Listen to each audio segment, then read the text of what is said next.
Nothing is at last sacred but the integrity of your own mind. Transcendentalism, a philosophical movement which claims that intuition and personal experience are superior to logic and empirical fact as a portal into truths. Being in the modern digital age, where materialism and commercialization has corrupted the general mindset, Hollywood has been able to fight back through stories born of transcendentalist ideals. My essay will illustrate how transcendentalism in Hollywood fights against the likes of capitalism and commercialism on the platform of self-discovery.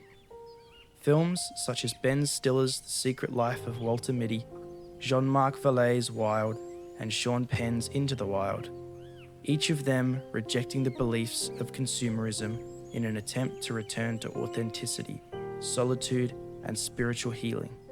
These texts are not simply about those who dream of the great escape. They represent Emerson and Thoreau's ideals, offering nature, individuality, and rejecting of materialism as ways of achieving freedom in a commercialized world. The contempt for that stereotypical, grey, mundane 9-to-5 office job represents itself best in Ben Stiller's The Secret Life of Walter Mitty. It portrays corporate existence as lifeless, draining, and somewhat meaningless. Walter's company, Life magazine, is going digital, and employees are being laid off, and the imagination of individuals is replaced with corporate sensibility. The film opens with desaturated colours and ominous framing, graphically illustrating the sterility of Walter's life.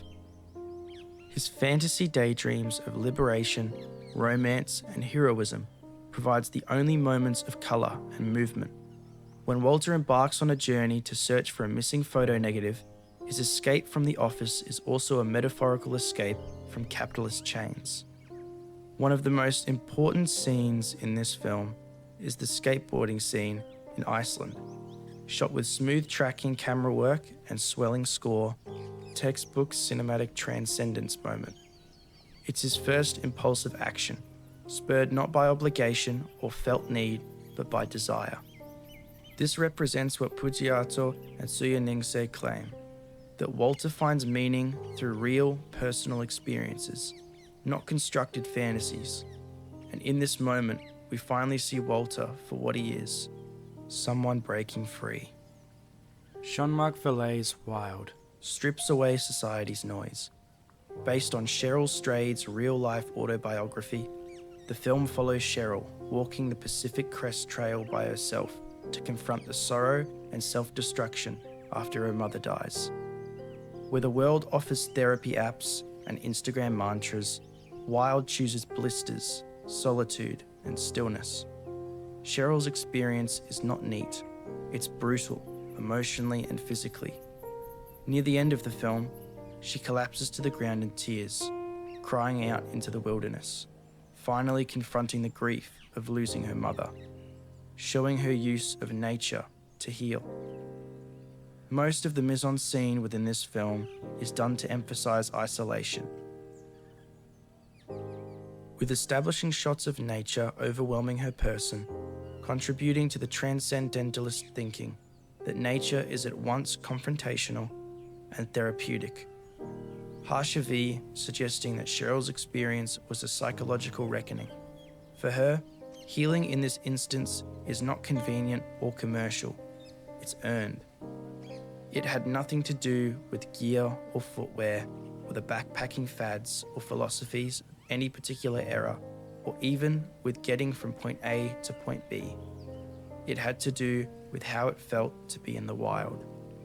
Like Thoreau at Walden Pond, Cheryl doesn't avoid life, she strips it to its bare essentials. Her experience is a critique of society's desire for quick fixes and external validation, in exchange for inner discernment. And after her journey through nature, she is born anew.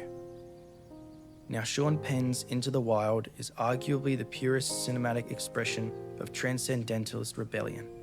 In Tennessee Williams' 1944 play, The Glass Menagerie, a quote of, "Escapism is the inclination of human personality to seeking for a way out or escape from unpleasant realities. Perfectly captures Christopher McCandless. Horrified by materialism and parental pressure, Chris disposes of his savings, loses his identity, and disappears into the American wilderness. One line from his diary captures his philosophy. Rather than love, than money, than fame, give me truth. On screen also, the film mirrors Chris's rejection of structure.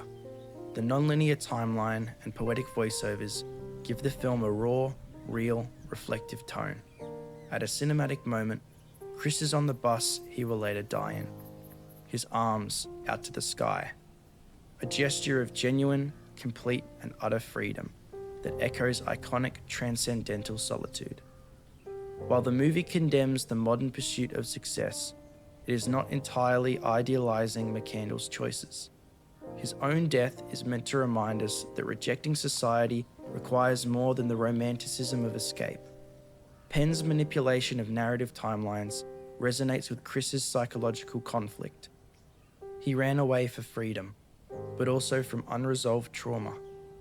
Through Chris, Into the Wild presents transcendentalism not as the unshackling of society, but as a tragic longing for innocence in what he sees as a fallen world.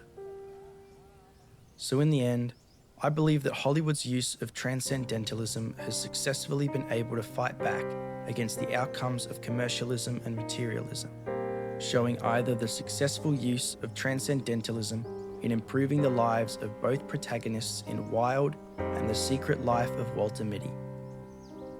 As we can see the improvement as people they make from reflecting on who they were at the start of their films to who they become. And though it had a tragic ending, Into the Wild is a beautiful warning, with this one quote from Christopher McCandless before his death carrying the most meaning between all three of these films. Happiness, only real when shared. Holding the meaning shown in all three of these films, the connections, the stories themselves have no entertainment or enjoyment without others. And although some would see transcendentalism as freedom, simply remember that no genuinely engaging story has ever been simply about one person.